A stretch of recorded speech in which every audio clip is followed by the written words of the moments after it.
My name again is Frances Pimentel, and it's an honor to be here moderating this panel with the Eco Channel. Thank you all for being here. I'm going to go ahead and start with my introductions that I have for each of you, and then I'm going to ask you to please also share a little bit more about yourself, and I'll go into the questions. The name of our panel today is Capital for Change, How Impact Investing is Shaping the Nature Economy. And so next to me, I have David Hamilton Nichols. David Hamilton is a speaker, author, investor, and producer. He invests in real estate and startups with a global portfolio in climate, renewables, blockchain, fintech, AI, healthcare, and serves in board and advisory roles for startups and VCs. As an international speaker on impact investing, economy, climate change, blockchain, and personal development, his keynotes include United Nations Association's Young Professionals and the college university level in India. He was a panelist at the Nobel Peace Center during Nobel Prize Week. Other venues include Oasis Family Office Summits and Davos during World Economic Forum. A published poet and article writer, David is finishing his book, Mastering the Madness, Live Your Best Life and Create a Better World. He is also a media executive producer, delayed and disrupted by COVID-19. David has been featured in Entrepreneur, The Jerusalem Post, Yahoo Finance, and he has been interviewed in podcasts and media, including at the New York Stock Exchange by FinTech TV. Fellow of the Royal Society of the Arts and an Eagle Scout, David is a Global Impact Champion for 2020 and 2021, and among the top 10 investors and investment companies to follow in 2022. Thank you so much for being here, David. And so now I am moving on to Mr. Wes Geisenberger. Thank you so much for being here. Wes Geisenberger is the VP for Sustainability and ESG, Environmental Social Governance, at the HBAR Foundation, leading its sustainable impact efforts. As part of his work since 2019, Wes has led the open source Hedera Guardian project involving dozens of contributors, which have developed the largest library of digitized and open source climate methodologies in the world. Wes also serves as the chair of the Carbon Emission Token Task Force for the Interwork Alliance within the Global Blockchain Business Council. Previously, Wes helped business development at Hedera Hashgraph and also spent 6 years at Oracle Corporation, where he was responsible for building and managing solutions, leveraging emerging technologies, including in the public sector and public benefit space. Wes studied at George Mason University, where he received the degree in government and international politics. Thank you so much for being here, Wes. It's a pleasure to have you. And last but not least, we have our female representation. I'm very honored to introduce you to Keely Weyker. Keely Weyker is the Everglades Foundation's Director of Engagement and Outreach right here in Florida. She has a passion for environmental education and policy. She graduated from Georgia State University in 2016 with a bachelor's in public policy and concentration in nonprofit leadership. While attending GSU, Keely interned for the Georgia Aquarium and worked for Fernbach Museum of Natural History, which I recently visited, by the way. It was amazing, where she taught animal education. She also spent her summers working for sea turtle hatching rescue organization in Fort Lauderdale, Florida, called Sea Turtle Oversight Protection. Keely's appreciation for the environment has led her to pursue a career in protecting it.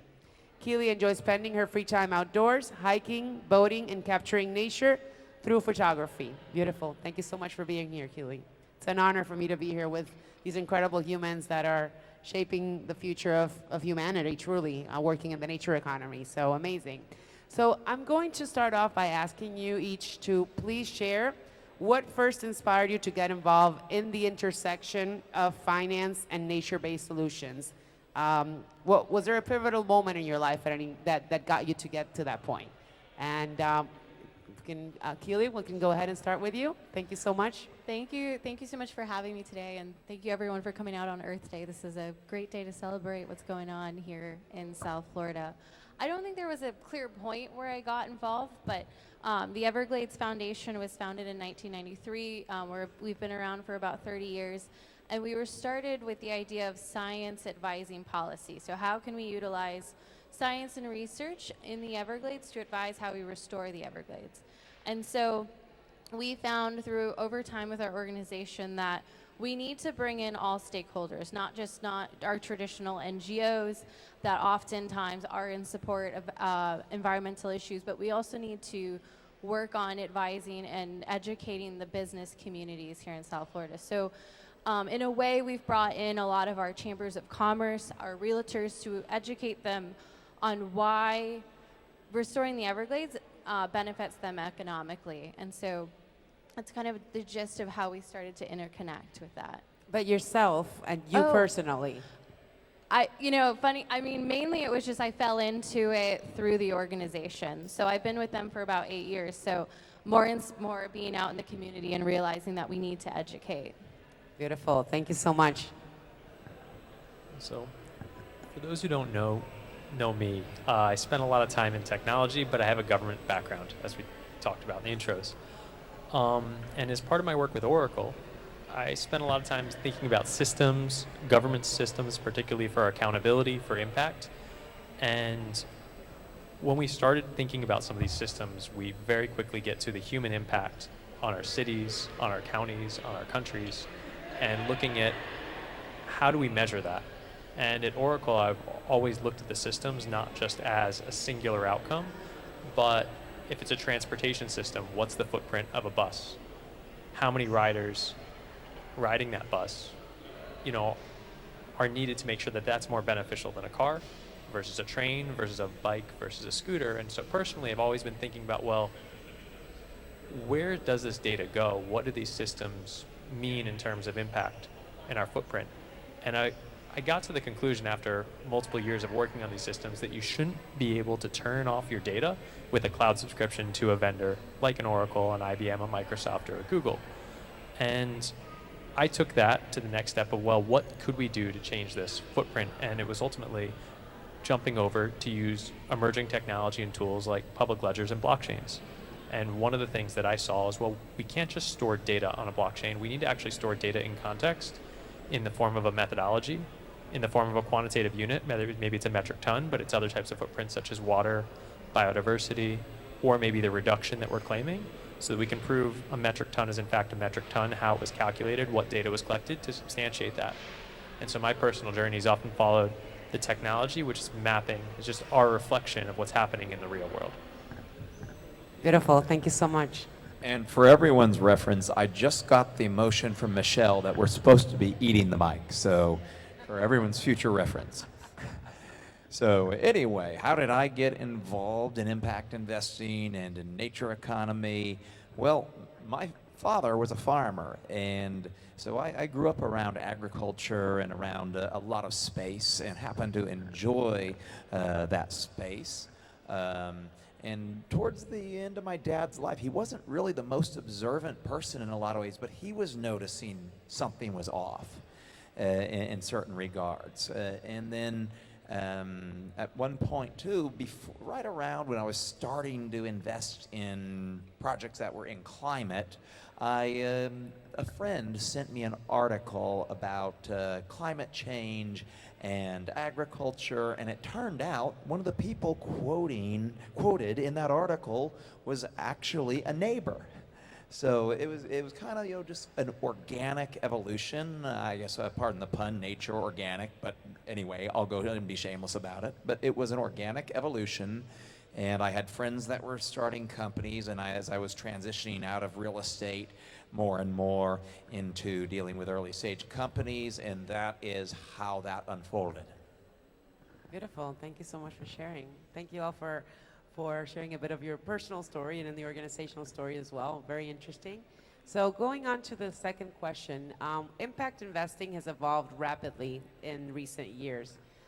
How do you see capital currently flowing or not flowing into nature positive projects, if you will, and what trends and gaps do you see?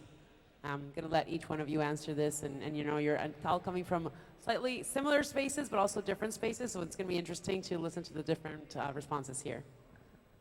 Well, I would say there's been a heavy emphasis on climate and renewable energy. That is where there has been more capital flowing.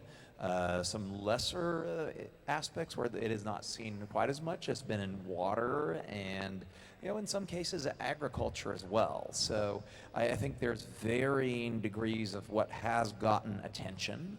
I would say also Where the attention has gone most is where there is a business model that can make money and that is easily seen by the investor. And of course, that's natural. So obviously, if it isn't quite there yet, or there's not a business model, that's going to be more something for philanthropy or R&D. R&D money is something that pays rich rewards, and I think we could see more of that in some of these areas that will then pay off down the line, and then there will be business models to address those things. Beautiful. I love that. Love that insight there with the R&D as well. Thank you. So we see a lot of money in renewables, and at the HBAR Foundation, we oftentimes get a lot of requests for funds, grant funds, as a foundation looking to fund digital systems and building the economy around different areas in sustainability. We see water rights systems being stood up both here in the U.S. as well as internationally.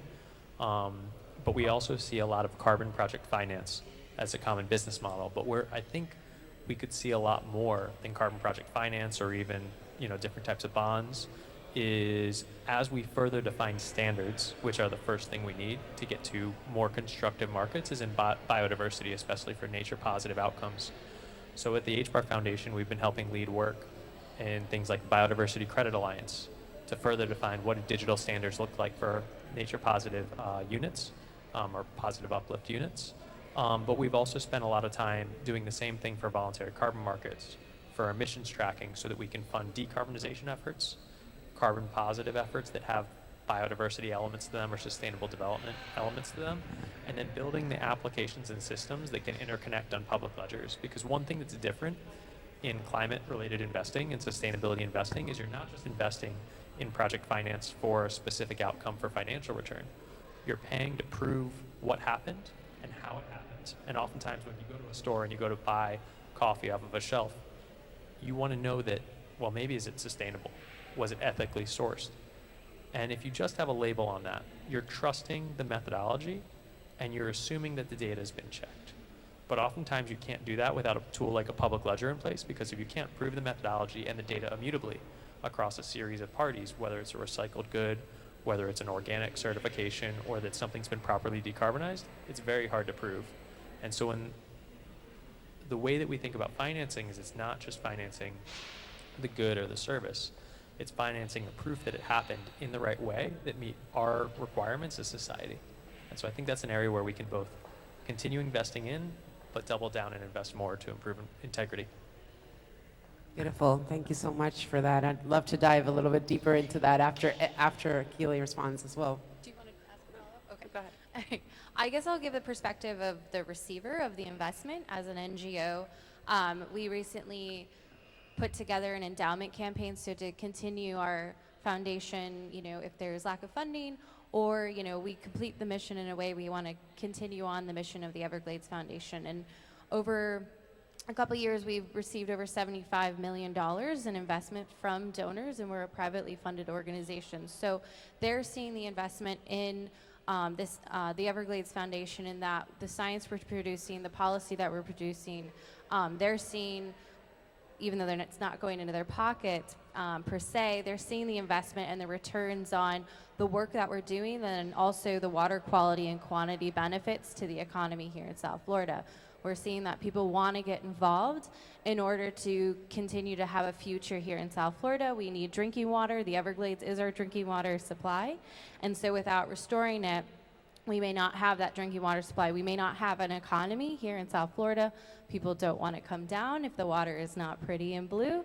So we need to make sure that we restore this Everglades. And so it is really, we're the beneficiary of that. And so we are being invested in.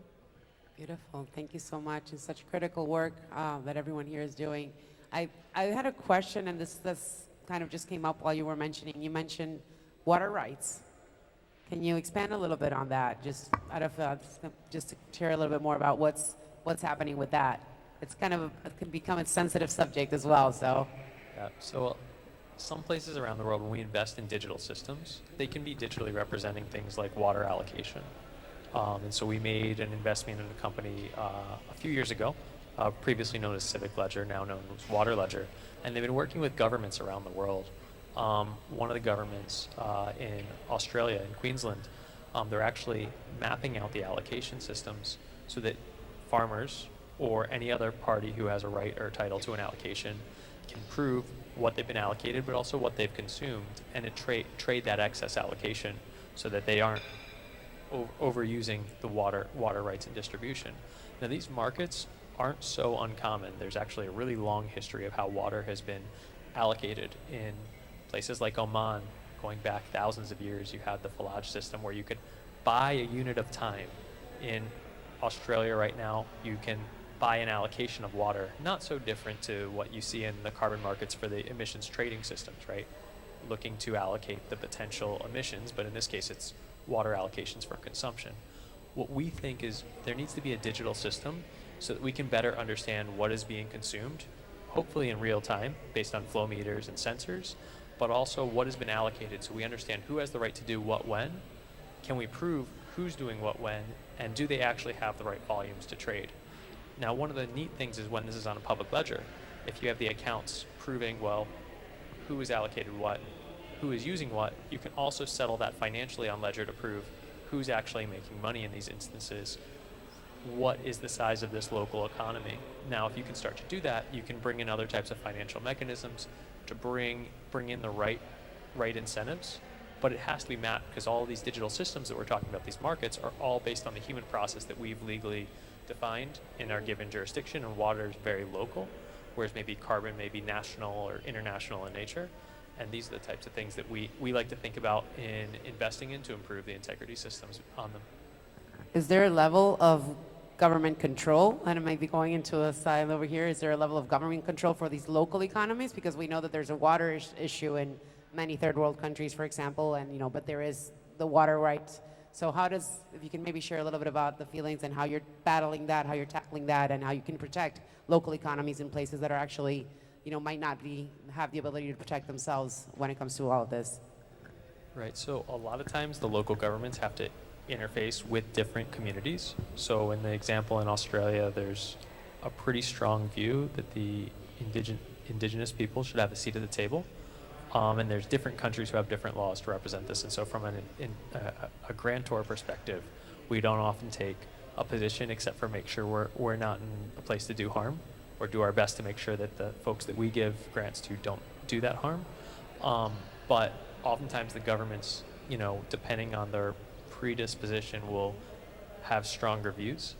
And we try to make sure that we're working with folks who are attempting to do the right thing, although sometimes that technology, they're the ultimate sayer of how it's used. And so we try to find the right situation so it can start on the right foot and we can present the right path forward.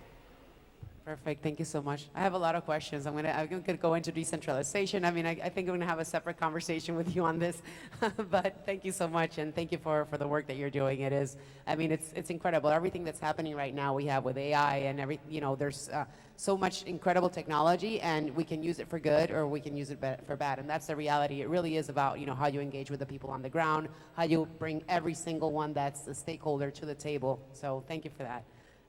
Moving on to our next question, and my next question is actually for David. So, David, in your work, you speak around the importance of storytelling and mobilizing capital for transformational change.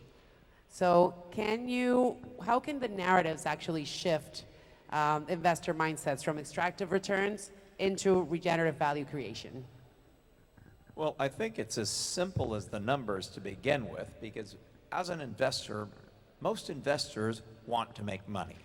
So if they're making money, that's an easy sell if you can find an impact-related project that has a good business model. So, and most people, in their heart, they're going to choose the right thing. If they can choose to do something doing good and making money, they're going to choose that over doing something harmful. So I think that is the basic fundamental part. Now, to go beyond that, obviously, we talked a little earlier how some things maybe are better under a philanthropy bucket or under an R&D bucket, but those things that have business models, they're investments, and they are going to have returns on that investment. So I think it's actually a lot simpler than it sounds to message that. I think there's also a misconception that sometimes if you're doing something good, that's not going to be profitable, which is very untrue. Because if you are solving a major problem, there is inherently a market there, because major problems cost a lot of money, and solving that problem, there is going to be money there. So have a good business model, and you can have a company that is going to make money. So I think it's a lot simpler than people make it out, and there are certain misassumptions that people are sometimes under. Wonderful. Thank you so much for sharing. And then, I mean, I would go into the deeper philosophy of it, of having it, you can have a good business model, but it can still be extractive. I mean, it has to be a business model that is non-extractive. Well, as I said, it's something solving that problem rather than adding to that, and it's one that's impactful. So, I mean, we're under that assumption already. Now, obviously, you could have a good business model in the extractive, and you're causing harm in doing that, but we're already talking under the assumption that we're doing something good with it. And then, you know, we have technologies such as being offered over here that will allow for that impact to be proven. Measurement is obviously any kind of metric that you have as an investor is certainly useful. You want to be able to know your ROI, but if you're looking at impact, you also want to be able to know if it's done what it said it's going to do in solving that problem, whether that problem is climate, or whether it is pollution, or whether it's water. Any of these things, you want to know if it is done what it was advertised to do. In impact, there's obviously that side in addition to knowing what your ROI is, which your ROI, you're going to know that because you get your check in the mail, or today a direct deposit, or however, or a crypto payment, or whatever. But the other things are a lot sometimes harder to quantify, which is why technologies such as the blockchain are useful in those regards. Beautiful, wonderful. Thank you so much. So much promise in technology with AI taking care of this, and Web3, and you know, we have traceability. We had Amir over here earlier, so technology allows for that. So moving on to the next question. And I'm actually an investor in Amir's company. Small world. There you go. So perfect. So I'm going on to Keely. So Keely, working with the Everglades Foundation and environmental advocacy, how do you navigate the balance between ecological outcomes and financial returns when you're engaging with fundraising area efforts? Yeah, so as I mentioned before, our economy is tied to having clean water, and so we have put a lot of effort into educating these stakeholders and business owners here in South Florida. We've realized over time that the way that the Everglades is engineered right now, that the excess water from Lake Okeechobee gets discharged to Sanibel Island and then Stewart, and when there is toxic algae blooms, these then poison these areas where their economies entirely shut down in these communities. And so we've started connecting with these business owners in these communities, real estate. I mean, if you think about Florida's economy relies on two big things, real estate and tourism. And so if you're not getting these in your towns and your communities, then you're not having a thriving economy. And so as we connect with these different stakeholders, they've realized over time that if they invest in organizations that are pushing for Everglades restoration, if they invest their business and education into advocating for these things, that in the long run, the return on that investment is the sustainability of their business in these communities. People coming to Florida, people visiting, it's a big state, so if we say there's an algae bloom in Stewart, people might think it's all the way up in Jacksonville, and they'll cancel the reservations. I spoke with a banker on Sanibel Island he said during the 2018 water crisis, where they had toxic red tide and algae blooms there, that he had more forbearance requests than he did during COVID. And so these are huge economic impacts to these communities when we don't have the water quantity and quality right for these communities. Beautiful. Thank you so much for that. Thank you for sharing. So moving on to financing models and innovative financing models. So to have a little bit of an idea of what innovative financial models are you excited about? Public-private partnerships as well, that can be something that you can look into. What are you excited about to be able to fund the nature economy in the coming years. And I know you're already doing some wonderful things that are very, very advanced, but maybe, yeah, share a little bit more about that. And So I think it may not be the innovative financing models, but bringing innovative tools or bringing models together. So one of the things that we're thinking about is how do we take capital market structures, different types of debt, even things like bonds, green bonds. How do you take that and prove that the funds go to a specific project or a series of projects and prove the exact funding to a specific account on a public ledger so that I don't just correlate monitoring reporting of the bond, but I can correlate all the project finance and all the distributions to the same accounts that are attesting data on a public ledger. Why is that important? Well, if you can prove to a methodology that each piece of data fits exactly where it's supposed to, all the way down to, in carbon project finance, it could be a cook stove. In monitoring a forest from a biodiversity perspective, it could be things like acoustic sensors, right? That you're trying to determine if a keystone species is intact. All of these different accounts can live on a public ledger, attest data, and any type of review of that data, which it could be a machine learning model breaking apart that soundscape and listening for specific things, can be publicly attested, which means you can correlate the dollars in a specific bond for a specific unit. So it could be a biodiversity credit like I talked about before, or carbon credit. It could be a mixture of things like those instruments combined with traditional commodities finance for agriculture, for sustainable agriculture. All of these things can be correlated to the outcome in metric tons or another measured outcome from a methodology. If each project inside of that bond has that methodology in place, what we can actually do is prove impact at the same time that we prove returns for investors, which means we have a much more sound product, bringing two concepts together that haven't been done at large scale to date. wonderful, thank you. Thank you for sharing that. And have been into the biodiversity credits and all of the recent tools that are coming up. It's going to be really interesting, the direction that takes. Well, I would say one thing that's, speaking of public-private partnerships, one thing that I found useful, especially in some of the companies I'm in the renewable energy sector, are the various tax credits and grants, like REAP grants, for example. That, I'm not a big fan if I don't have to have the government involved in things and having government involved, but as long as it is involved, and it has been involved in fossil fuels and so many other things, as long as it is involved, I am certainly finding it very interesting, the impact that those grants and tax credits have had on the renewable energy industry.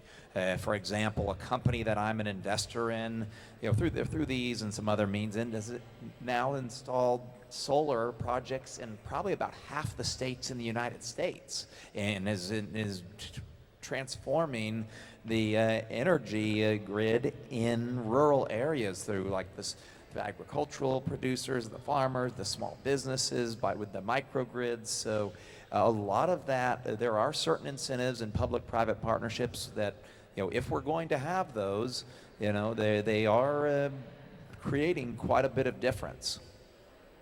So I think that's an interesting one, and that's one that's been around a while, but we're actually starting to see some real impact from. And I would say also certain hybrid financing models and things. I think you alluded to some of those there. So I think those will be interesting to watch also. Awesome. Thank you so much. Keely, would you like to add in that regard? Okay. Well, thank you so much for these responses. I'm excited to see, all of these different things take off, and coming also, having been in the refi space for the past couple of years and just looking at regenerative finance and the possibility of actually, getting these projects truly funded in a way that it's just somebody from a local community can get an incentive because they're doing things the right way, and it's going back to those grassroots efforts. I'm excited to see advancements in that regard.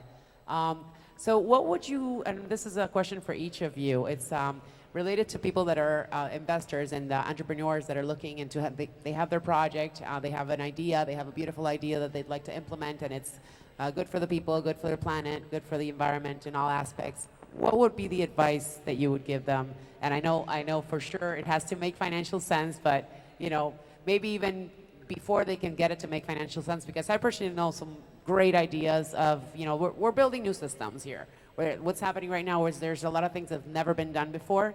And so when you build new systems, there's how do you tackle that something that's never been done before? What's your advice to that? And how do you go out and get funding and get the support from people like you? Well, I would say, especially if you don't have something that quite makes financial sense yet, you need to at least have your network there and have made those connections early. You're more likely to get listened to if you don't have the numbers to back it up by someone you already have an existing relationship with. Now, and maybe that funder is going to be more likely a philanthropist or R&D money, maybe. But whatever the source is, though, relationships, having built those, is often useful in a case when what you're doing is something that is totally outside the box. It's of course it's important for anybody seeking funding because it's not an easy thing to necessarily get funding for an early stage company. But where what you're doing is so outside the box, those relationships are even more critical. Now, maybe you aren't quite at the point where you have that model, but talk to people who are, maybe you're more of a, in the field where you're trying to do something good, but you're not as much of a business person, or maybe you're not as much of as research oriented. So talk to the people who might be and have them help you formulate a business plan or a research plan for some of that, because people have different skill sets, and sometimes you might be a visionary, but so many times visionary founders need a founder that is also very business oriented. So I think it's not a cut and dried answer. Obviously, if you're talking investment from an investor that's going to be looking for an ROI, that's a very different thing than if you're looking for maybe the other kinds of funding we talked about. But I think it's not a simple answer, and it's going to be on a case-by-case basis. Thank you. I think that's a wonderful answer, wonderful advice there that, it really to help entrepreneurs. I'll start by saying that not every market is broken. Almost every pitch that I get says this market is broken. And oftentimes what we give advice to founders, and this is more technical founders often, but they first come with the market's broken. They come with, here's what we're going to do to solve it. We're going to do this, this, this, and this. But oftentimes I really just want to hear one this. And we oftentimes tell them, don't pull too many cookies out of the cookie jar, and as part of that, you can always look to do a lot, but to build on the previous point, you have to make friends along the way, and there's partners that you're going to have to, build your ecosystem around. And oftentimes, I'll use carbon as an example. One party creates a methodology. Sometimes it's a university, but they submit it to a standard. Some standard is going to facilitate the review for that. That usually means a third-party independent expert. That means that an auditor has to be trained to review a project, and we haven't even gotten to who's implementing the project from a consultancy perspective or the community on the ground that's working on it. That doesn't mean, I didn't mention finance, I didn't mention any technologists in there. You're going to need to build an ecosystem, especially in sustainability, of experts. And those experts are, each going to grab one cookie out of the cookie jar, and they're going to help you fix a problem that you have. But if you try to go fix the entire market, you may end up in the corner by yourself. And so I guess maybe the best advice is make friends, and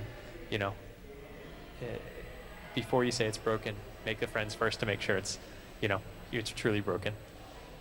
Wonderful. Thank you so much for that answer. I love that you said build an ecosystem. We were talking about collaborative networks earlier on, so that was right in line with the previous panel that we had earlier. Thank you.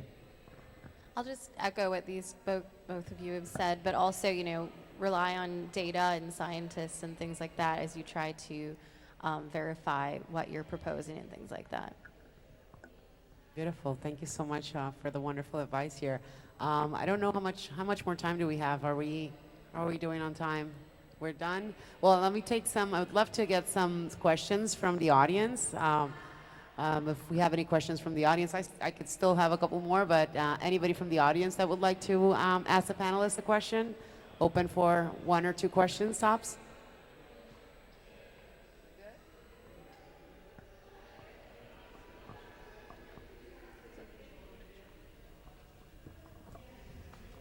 Hey, Hey, I'm Anya with A Place for Healing in Fort Lauderdale. And growing up in Germany, a lot of the concepts that you're talking about, people have been growing up. It's in our DNA, and we shared about this earlier. And I love the perspective that you bring about the sustainability of financing to green economy, to sustainability.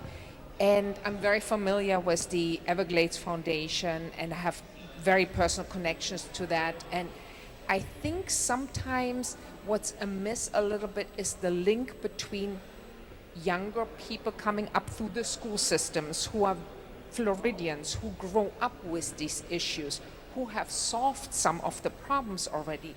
How do you bring that gap? Because for me, growing up in generational living and sustainability, it's all about, you know, we work on this first and then we lean in the community and everybody becomes that driplet in the pond and then we ripple out. And I love how the aspect of financing comes into all of it, because it's all flow and energy and sustainability. How do you reach out to those, to bring that up a little bit more? So I'll just start with that. Part of our organization is we have an Everglades literacy program that's in 31 counties throughout the state. So we're educating K through 12. Part of our high school programming is getting into more of the policy, the economic, the returns. So they're doing activities where they're learning how the economy works with investing into Everglades restoration or economic or environmental issues and the benefits that are returned to our economy living here. And so we have that for our students. We provide everything the teachers need. We teach the teachers. We're investing into these schools, so the K through 12, but we also provide fellowships to undergrads and graduate students as well as PhD students. So we're investing in education basically from kindergarten all the way till you complete your PhD, so that you have the ability to learn about this ecosystem that's in your backyard. Are there particular universities that you work with these type of programs? Any university, anyone can apply. We are with a lot of course, universities here in Florida because they are working on projects that are based in the Everglades. But we also, I think it's a student in like Pennsylvania or up in the East that's looking at how to regrow corals through 3D modeling and things like that. So we look at a broad spectrum of ways that we can invest in these students. And how do students then get into the business world to really, because oftentimes nowadays students are very interested in the environment because they grew up with the concerns more, but they're also very business savvy. What's your feedback on that? My feedback? Yeah.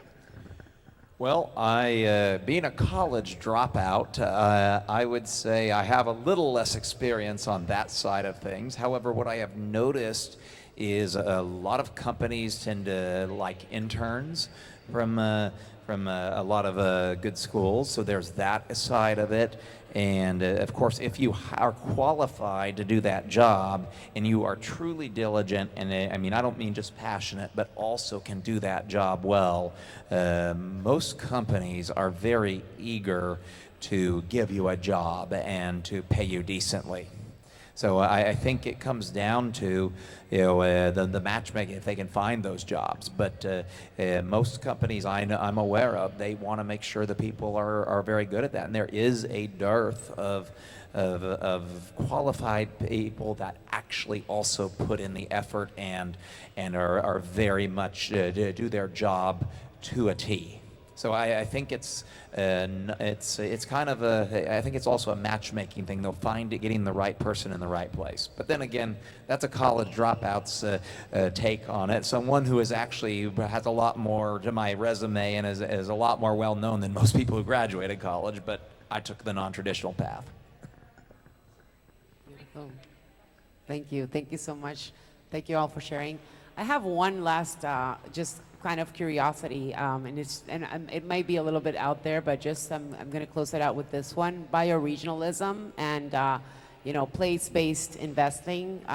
What do you, just very quickly, fire drill? How do you envision that? Is that the future? Is it not? Well, I think we have several things that have actually led us to this point apart from just the good. We had COVID breaking up some supply chains and making people look at more regional supply chains, which is good from an environmental perspective. And now we have a tariff war that is also encouraging the same. Whatever you think, for good, for better or for worse around that, those are factors that are encouraging regions to source things more locally. And I think that obviously if you can do that and you can do that in a manner that is cost effective, you're going to use a lot fewer resources in transporting those goods. I think also from the perspective of we have AI and robotics that are going to make things that much more easy to do in some economies where it might have been more expensive before. I think some of that problem is being solved. Now from a regional perspective, obviously I think it's just a good thing all around. So I think we have some, apart from the environmental side of it, we have some factors that have pushed us towards this happening one way or the other. Wonderful. Great to know. Thank you. I always find it interesting when we bring up technology and bioregionalism, because much of the technology is financed from one place, developed in another. But oftentimes, the outcomes that we care about are very, very local. I care if my water's clean. I care if my air is clean. I care if my food comes from the farm next door, because I want to support my neighbor. And all those things are good, but we still have to find a way to compare what does good look like. Good in, Senegal versus good in South Florida from a mangrove restoration may be very similar. The value chains of the goods that we produce in South Florida versus Senegal may be very different. And when it comes to these economies that we're building compared to what we've built for the last 100 years in more of a global trade interdependency, we need to think about the cost of that change in addition to what is the good outcome for this local community here versus somewhere else. And if we can find a way to measure that difference, both financially but also from a sustainability perspective, I think that's getting us on the path to good. So I don't know if I answered the question fully, but I just want us to think about that dichotomy of the technology versus the outcomes locally. Beautiful perspective. Thank you so much for sharing. And then I'll just add quickly that the Everglades restoration is the world's largest ecosystem restoration project. So what we're doing here in Miami and South Florida is kind of ground zero of sea level rise resiliency. So everything we're researching and doing here, so being regional in our focus and being regional in how we're doing things can really advise globally. But I think it's important to look in a smaller area, hear what we're doing in the Everglades and for sea level rise. Wonderful. Well, thank you again so much to all of you for being here. It's been an honor to moderate this panel. I feel like I still could go on with more questions, but thank you for your time, thank you for your support, and thank you for the work that you're doing. Thank you to the audience for being here and for supporting us as well. We have the Florida Grand Opera Showcase coming up in a little bit.